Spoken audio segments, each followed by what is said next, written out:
On my last video, I said I had a nifty little device.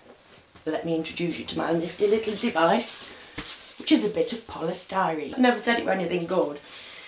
Imagine that this piece of polystyrene is the size of an adult human brain. Now, according to Life magazine in the Mail on Sunday, when a child is born, their brain is a third of its actual size, so about thus.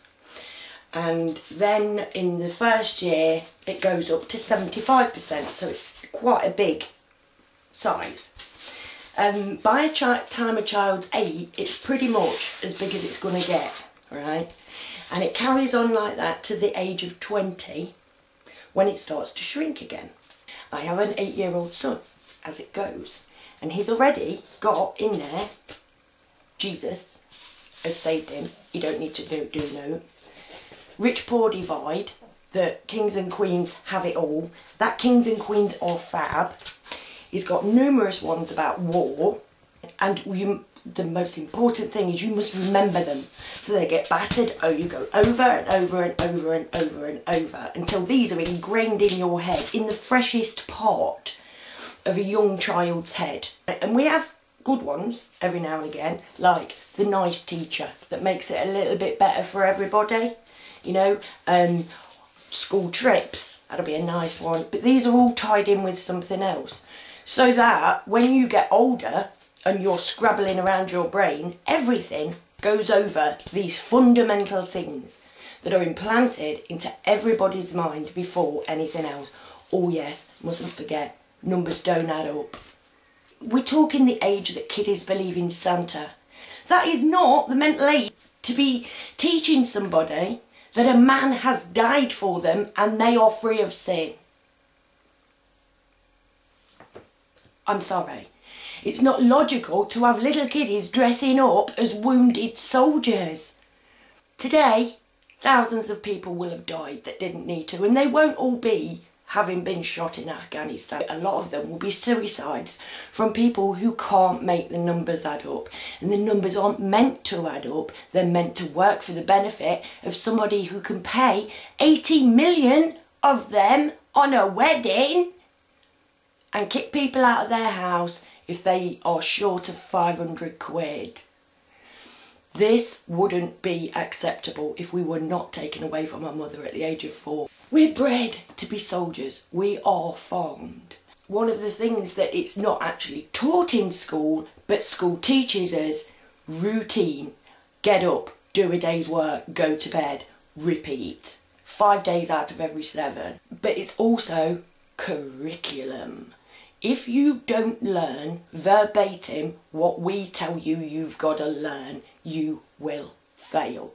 And that stays with a child all the way through their adult life, which is why seemingly intelligent people will laugh in my face when what I am coming to you with will literally turn this world upside down. We're living in a transitory phase at the minute. What the future of this planet holds isn't what the past was. We have been bred incorrectly. These people do use us for their own personal gain, despite how much it makes you laugh. I'm not spreading the word, I'm spreading the question. You have been told as facts by these people the way you should think, the way you should behave, the way you should live. And look at the state of the world. These people are not on our side, and all we have to do to change this world is to stop fencing in the brains of our futures.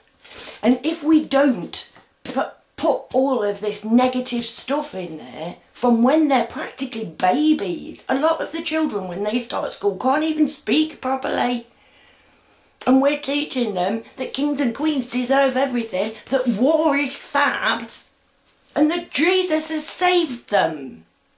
Do you see the logic in this? I was taught I had to work.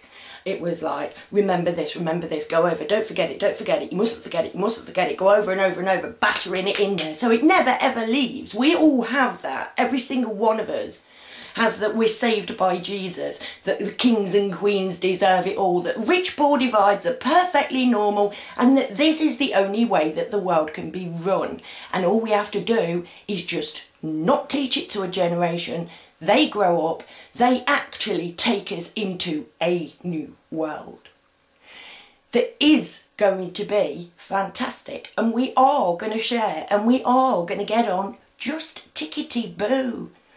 The only thing we need to do is to realise what's gone on. But of course, within our education, it's built into us. We can't see that. We mustn't, because it's not on the curriculum. So we'll fail if we listen to people like me. It has to be what they've told us. Those people up there that never get seen because they hire people further down to take their heat for them, who hire other people to take their heat for them. We live on the bottom, all of us, mankind. If we stop holding these people in their lofty places, buff, they're exactly the same as us, which is what they are anyway. They breed us to put them there. There is no logic in filling up a brain full of certain things when that brain can't even comprehend that it has a brain. Right? This is not, we do not treat children with respect. We see them as lesser individuals. And if we don't fill that brain up full of all these facts, figures, statistics and gobbledygook, taking every single child, ones that are good at carpentry, ones that are good at dance, singing, writing, and making every single person learn exactly the same thing, whether they understand it or not, whether they will ever use it or not. They have to spend the majority of the waking day, 5 days out of every 7, working hard. Because that is what we have to do when we grow up. These people will be cast down from their high estate. They will be shown for what they are. There is nothing hidden that will not be revealed.